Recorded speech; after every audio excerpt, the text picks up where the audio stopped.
오늘은 우리가 마가복음 네 번째 시간으로 나를 따라오라 라는 제목으로 같이 말씀을 나누도록 하겠습니다.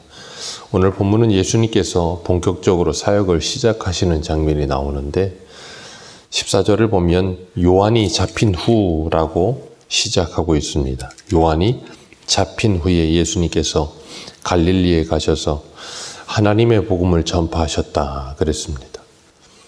이 세례 요한은 예수님보다 먼저 6개월 먼저 세상에 왔고 하나님께 보내심을 받아서 예수님이 오실 길을 준비하는 사람이었습니다. 그리고 광야에 외치는 소리였어요.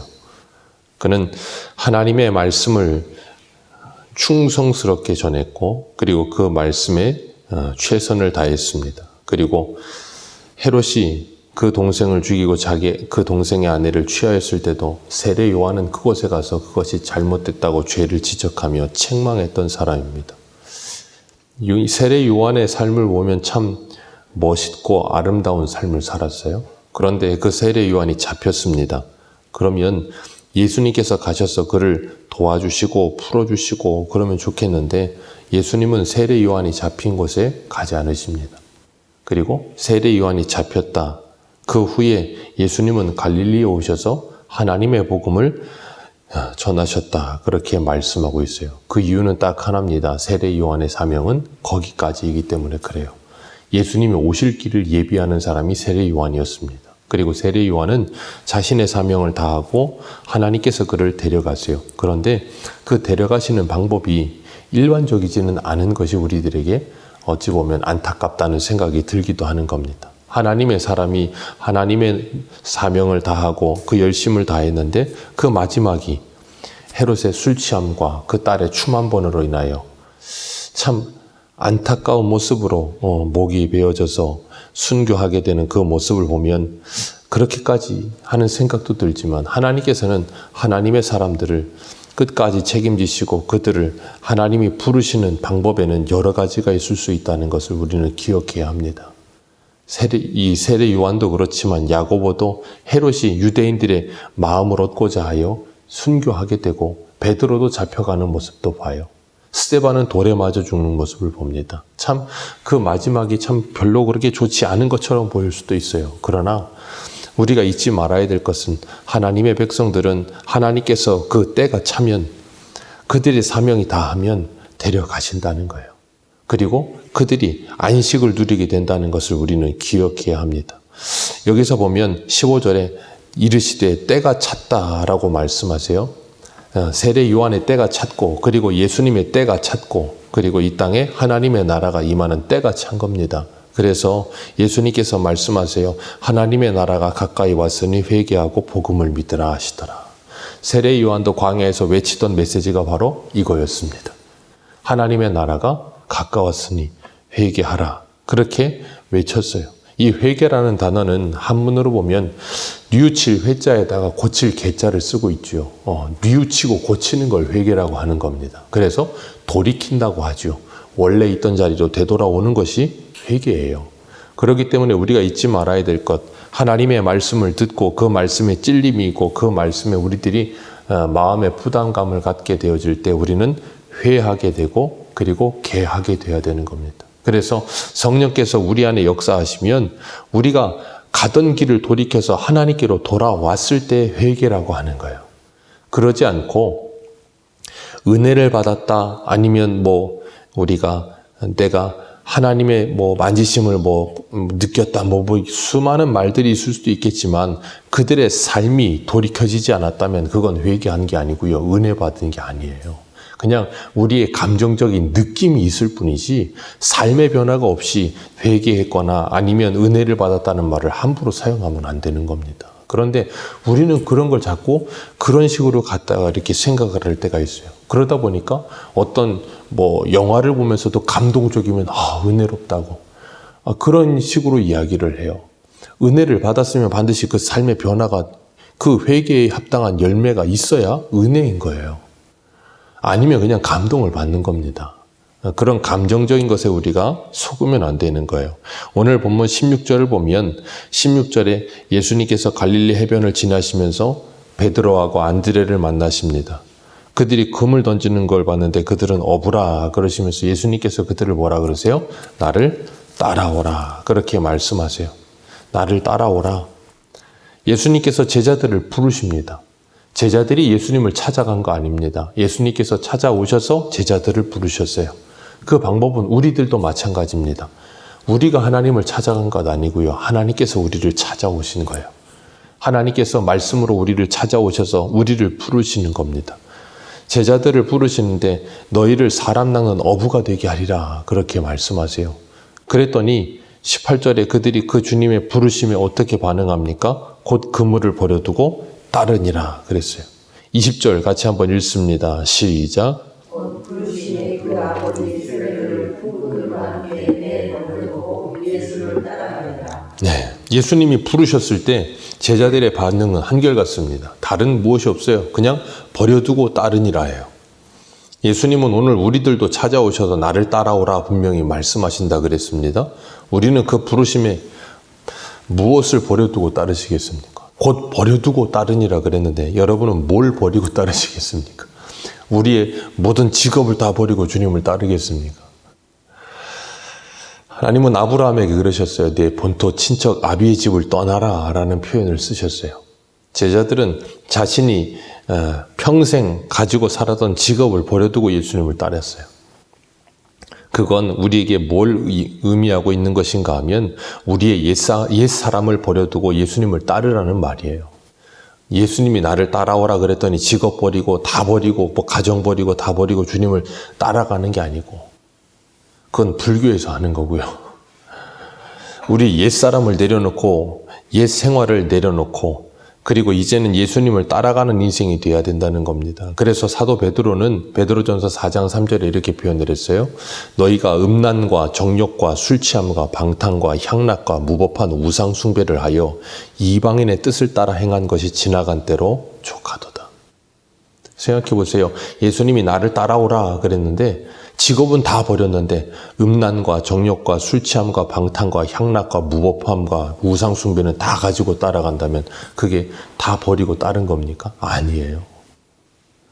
그러니까 우리가 우리의 삶이 이제는 지나간 때로 족한 줄 알고 예수 그리스도를 따르기 위해 불필요한 것들을 이제는 내려놓고 주님을 따를 수 있어야 된다는 거예요. 그걸 사도 바울은 고린도후서 5장 17절에 우리가 잘 아는 말씀이지요. 그런즉 누구든지 그리스도 안에 있으면 새로운 피조물이라. 이전 것은 지나갔으니 보라 새 것이 되었도다. 우리의 이전 것을 이제는 버려두고 예수님을 따라야 되는 거예요. 새로운 피조물이 되었다면 이제는 내 인생의 최우선순위가 물고기 잡는 것이 아니라 예수님을 따라가는 것이 최우선이 되어야 된다는 거예요. 그래서 바울은 로마서 14장 8절에 이렇게 표현하지요. 우리가 살아도 주를 위하여 살고 죽어도 주를 위하여 죽나니 사나 죽으나 우리가 주의 것이로다. 그게 바로 우리가 제자들과 같이 버려두고 주님을 따라야 될 자세인 거예요. 그들이 즉시로 예수님을 따라갑니다. 그걸 보면서 우리가 잊지 말아야 될 것, 우리들도 즉시로 주님을 따라야 된다는 거예요. 예수님께서 세리였던 마태를 부르실 때도 마태가 세관에 앉아있다 예수님을 만나고 예수님께서 나를 따라오라 그랬더니 그게 뭐예요? 즉시로 일어나서 예수님을 따라가요. 그건 우리가 예수님을 따르기 위해서 우리가 다 버려두어야 될 것이 무엇일까? 난 이거 버리고 싶지 않은데 이건 내가 가져야 되는데 뭐 그런 거 이렇게 생각하고 뭐 이렇게 이건 버려야 되고 저건 버리지 말아야 되고 그런 생각할 겨를이 없는 거예요.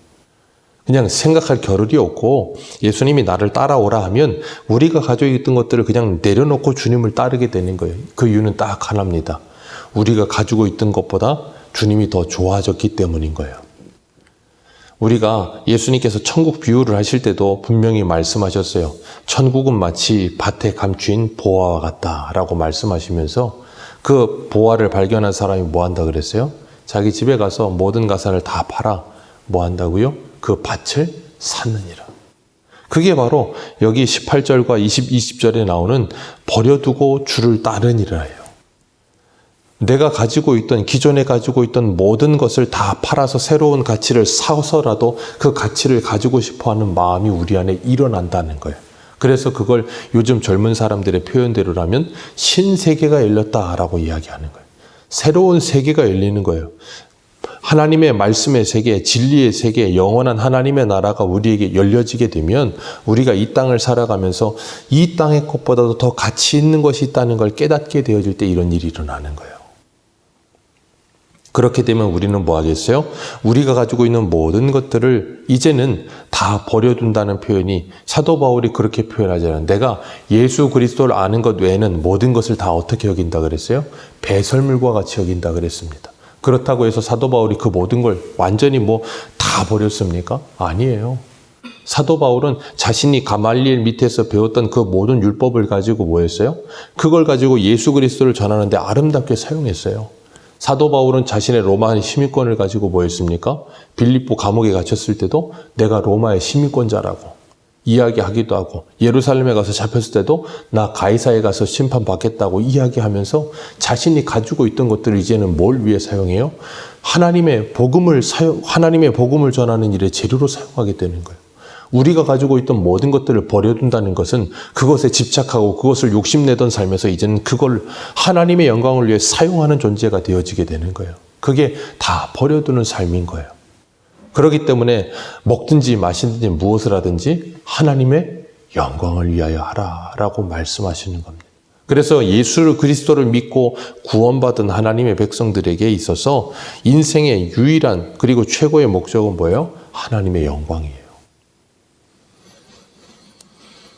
이 말씀을 오해하게 되면 뭐 직장도 버리고 가족도 버리고 다 버리고 예수님만 따라야 된다는 그런 잘못된 논리에 빠지기가 쉬워요. 그런데 직장도 버리고 가정도 버리고 다 버리겠는데 자기 자존심은 못 버리고 자기 옛사람은 못 버리고 그건 뭔 소용이 있겠습니까? 예수님이 뭐라 그러셨어요? 누구든지 나를 따라오려거든 제일 첫 번째가 뭐예요? 자기를 부인하고 자기 십자가를 지고 나를 따를 것이니라. 금을 버리면 뭐합니까? 나를 부인하지 못하는데. 우리의 옛사람을 부인하고 새로운 피조물이 되어 새로운 마음가짐을 가지고 주님을 따르며 주님께서 우리에게 맡기신 일을 한다면 우리가 어제 그물 던지던 사람도 오늘 그물을 다시 던진다 할지라도 그건 새 일이 되는 거예요. 그건 새 일이 되는 겁니다. 그렇기 때문에 우리가 예수 그리스도를 따름에 있어서 이 믿음의 길을 감에 있어서 우리를 방해하는 것들이, 우리를 잡고 있는 것들이 있다면 그것들을 이제는 다 버려두시기 바랍니다. 내가 예배 생활하는 데 있어서 내 발목을 잡는 드라마가 있다면 버려두시기 바랍니다. 그런 것들 이제는 좀 내버려 두시고 거기에 너무 매이지 마시고 내가 경건 생활을 하는 데 있어서 자꾸 내 주의를 흐트려 놓는 것들이 있다면 그런 것들을 좀 이제 내버려 두셔야 되는 거예요. 기도 생활을 하는데 가로막는 것이 있다면 좀 내버려 둘 수 있어야 되는 거예요. 그리고 주님을 붙들고 주님과 동행하는 삶을 살기 위해서 힘쓰고 애써야 되는 거예요. 우리가 어저께 수요일 날 저녁에도 예레미야 말씀을 보면서 그랬어요. 하나님께서 이스라엘 백성들이 그렇게 한순간에 망하게 되는 이유가 뭐라 그랬어요? 하나님을 찾지 아니함으로. 오늘 주님은 우리들에게도 나를 따라오라 그러신다 그랬습니다. 예수님은 요한복음 10장에 그러셨어요. 나는 목자요 너희는 양이라 그러셨습니다. 양은 목자의 음성을 알며 목자가 이끄는 곳으로 간다는 거예요. 그래서 계시록 14장에 보면 이렇게 표현해요. 14장 4절에 이 사람들은 여자와 더불어 더럽히지 아니하고 순결한 자라 어린 양이 어디로 인도하든지 따라가는 자며 사람 가운데에서 속량함을 받아 처음 익은 열매로 하나님과 어린 양에게 속한 자들이니. 아멘. 어린 양이 어디로 인도하든지 따라가며. 왜요? 그 목자가 인도하시는 것이기 때문이에요. 우리가 예수 그리스도의 말씀에 집중하시며 주님께서 나를 따라오라 하실 때 그곳이 어디이든 주님이 오라 하시는 그곳으로 믿음으로 동행하며 하나님과 동행하는 복을 누리는 저와 여러분들 되시기를 축복합니다. 기도하겠습니다.